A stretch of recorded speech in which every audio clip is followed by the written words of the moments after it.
Assalamualaikum warahmatullahi wabarakatuh. Bertemu lagi dengan Bu Dwi.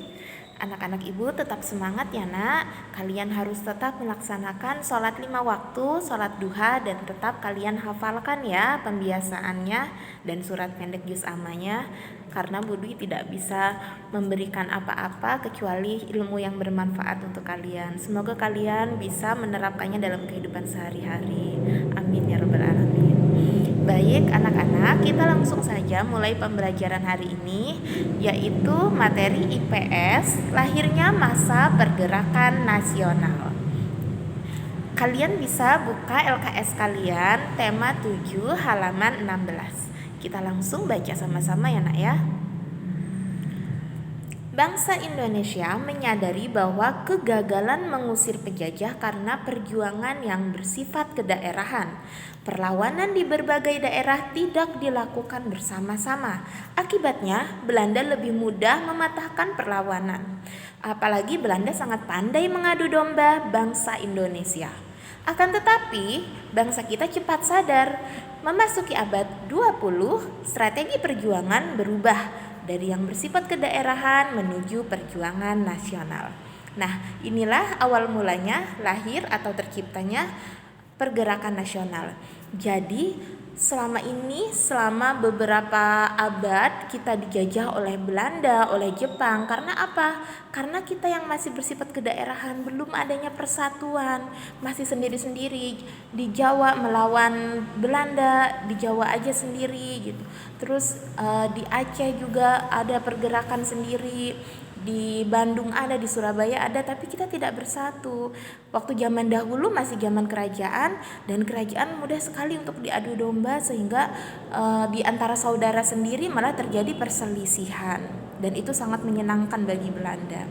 Nah, kemudian seiring berkembangnya waktu, seiring bangsa Indonesia semakin banyak yang pandai, nah berkumpullah beberapa remaja atau beberapa pemuda Indonesia yang cerdas mendirikan suatu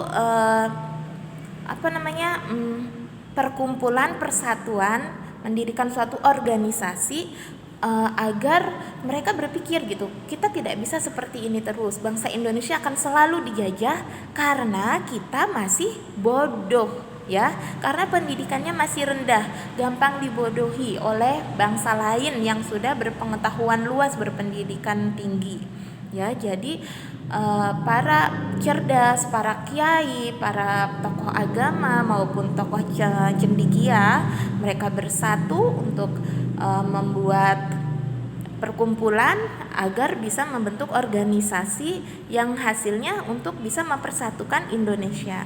Nah, organisasi yang pertama di sini salah satunya adalah organisasi Budi Utomo. Ibu akan perlihatkan ini ada Dr. Sutomo. Ada Dr. Sutomo, lahir di Nganjuk, pendiri Budi Utomo yang sekarang dimakamkan di Surabaya ya. Nah, beliau ini adalah salah satu pendiri tokoh Budi Utomo. Kemudian ada Bapak Kiai Haji Samanhudi, beliau adalah tokoh batik, pengrajin batik yang sukses, sehingga beliau mendirikan Sarekat Dagang Islam (SDI) atau Sarekat Islam, yang kemudian beliau juga dijadikan fotonya dijadikan salah satu perangko pada saat masa itu ya.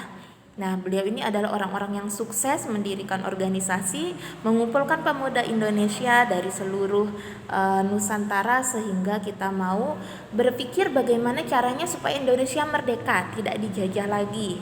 Seperti itu ya. Nah, ini juga ada tokoh Budi Utomo, adalah Dr. Wahidin Sudirohusodo yang bersama dengan Bapak Sutomo mendirikan organisasi Budi Utomo yang pertama, yaitu pada tanggal 20 Mei 1908. Ya, seperti itu. Kita kembali lagi ke pembahasannya. Jadi, setelah para tokoh, para kiai, para alim ulama bersatu untuk maka di situ disebut dengan masa pembentukan ya. Di situ lahirlah organisasi Budi Utomo, Sarekat Dagang Islam, Indise Partai. Kemudian ada masa radikal. Nah, ternyata orang-orang Indonesia sendiri nih yang ingin merusak negara kita. Karena apa? Bersifat serakah, pengen menguasai kekuasaan. Yang seperti kalian sudah tahu ya, tokoh Partai Komunis Indonesia atau PKI, yang sampai sekarang juga ada museumnya, yang kalian sudah pernah ke sana ya Nak ya, sudah tahu. Kemudian yang ketiga adalah masa moderat atau masa kooperatif. Nah, di sini sudah mulai maju, sudah mulai aktif. Nah, lahirlah partai-partai seperti Parinda, Partindo, GAPI, atau termasuk organisasi ya.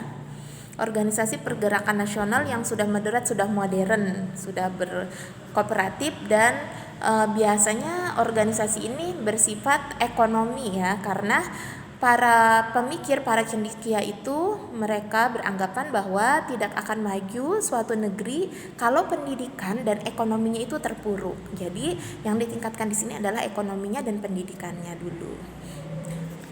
Mudah-mudahan anak-anak ibu paham ya Nak ya tentang singkat saja tentang pergerakan nasional, tidak panjang lebar.